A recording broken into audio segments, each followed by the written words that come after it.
So we're side dressing the Williams field today, which I have not done for years. And why is that? Because every other year, this is a cornfield, we get manure put on here from the neighbor's hog barn across the road, which is great. And then skip one neighbor's field over to our big field. So this field's 84 acres, that field's 277. We'll move the manure around when that field's corn years and put it in different areas, which is good over there, but is the reason I am side dressing nitrogen this year, because we don't have any manure. Why don't we have any manure?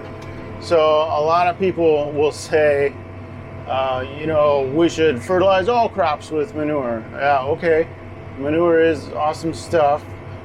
We shouldn't use synthetic fertilizer, stuff that we have to mine to fertilize, but nothing is perfect. Manure is awesome, but it's not perfect. One, I don't think you could fertilize every acre of crop because there's not that much manure around. Two, and this is our problem, so a lot of the manure applied is done by custom applicators. They want to get one manure pit emptied and move on to the next. So it'd be nice if we could put on a low rate and spread micronutrients and stuff across more acres, but they put on a full rate, which seems to have been creeping up some. Used to be like 5,000 gallon an acre.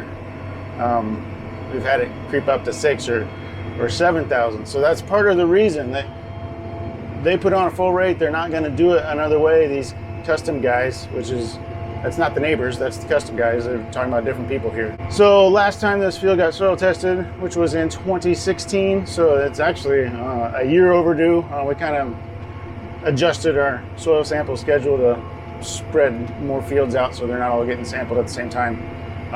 So this one should be due this fall, but our last time this was soil sampled, getting manure every other year, the potassium and phosphorus are off of the chart on this field because of the manure. So you get a recommendation when we get the soil test of how much lime to adjust your pH, how much phosphorus, and how much potassium you should put on the field to maintain your fertility levels. Well, with this field being off the chart, we don't need to put any on. The recommendation is 0. We'll see what it says when we test again this year. So that's why no manure, because it's driven those nutrients really, really high. So we don't need them in this field, not additionally. So the manure just becomes very expensive nitrogen. So that's why we're side dressing liquid nitrogen right now and didn't use the manure.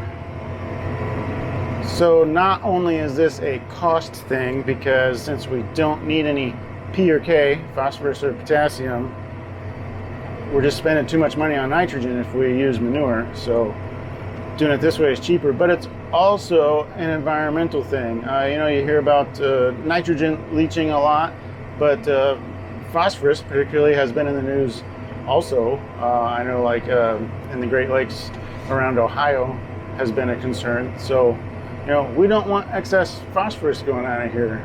We want to keep the fertility we have on the farm.